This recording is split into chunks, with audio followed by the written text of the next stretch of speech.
The message is out, and everybody on the left has heard it wherever they get their talking points. Defend Nation of Islam leader Louis Farrakhan at all costs. In late February, Farrakhan railed against Jewish people at an event. He said they created apartheid and were causing black men to become gay through the use of marijuana.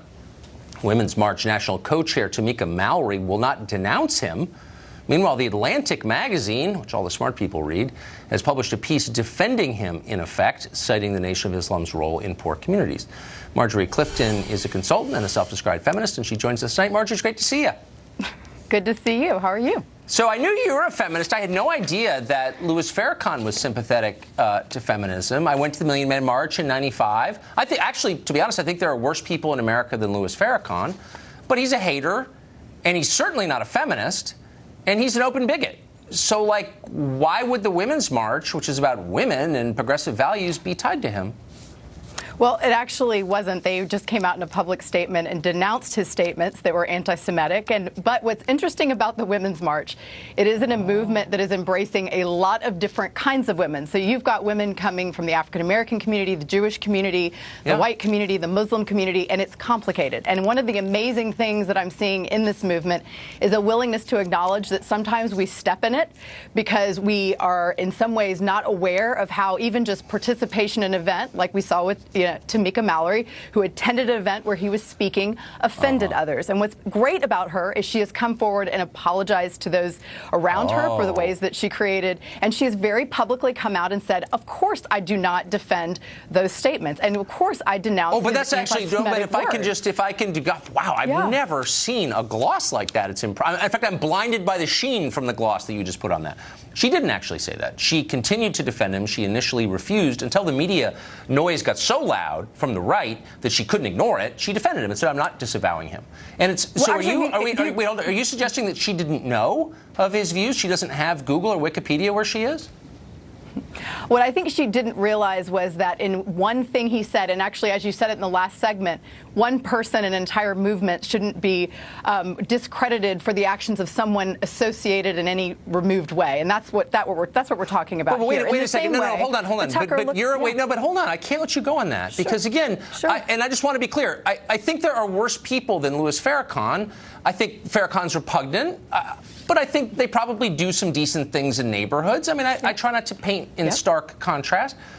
But by the standards that you're espousing and that Tamika Mallory is espousing, where if you've ever met anybody with whom the Atlantic magazine disagrees, or if you've ever said anything that doesn't kind of conform to our current sensibilities, you're out, man. You're fired from your job. There's no redemption. There's no apology that will ever cleanse your sins. Those are the standards that you are pushing.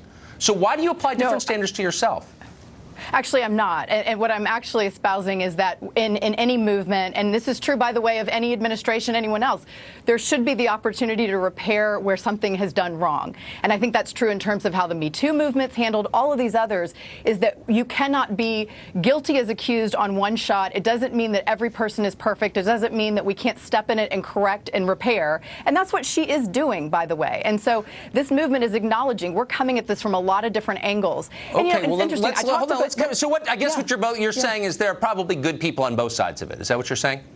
Kind of the Charlottesville line on this? Okay, so that's different. No, Tucker, it's totally different. Oh, I'm sorry. Because it's not your side, so it's totally different. There are good people on both sides. That is kind of what you're saying. I mean, you agreed. No. What I'm saying is that this is a movement that's very different. It's not a single platform. It's encompassing all that was about inclusion. That means anyone with disabilities. It means I get it. But these are the leaders. Oh, but hold on. These are not some random people. These are the leaders of the movement, including Linda Sarsour. So let's just re-engineer this, reverse engineer it if we could. What about Farrakhan do you think they found appealing? They went out of their way to tie themselves to him and to defend him. Why, I wonder? No, actually, they didn't, and they did not. They don't have him representing it. What they denounced was his statements, but he was involved. But what did they like? I mean, why do you suppose she went to one of his? I mean, look, everybody over the age of 3 who can read English knows his views because they're the most famous thing about him. They're openly racist. So why would she go to one of his events? Was she the only person who didn't know? I'm honestly confused. See, he was very involved in the civil rights movement, and it's interesting because I'm not an African-American woman. I remember him calling for racial separatism in alliance with the KKK, actually. So he wasn't involved in the civil rights movement. He was an organizer.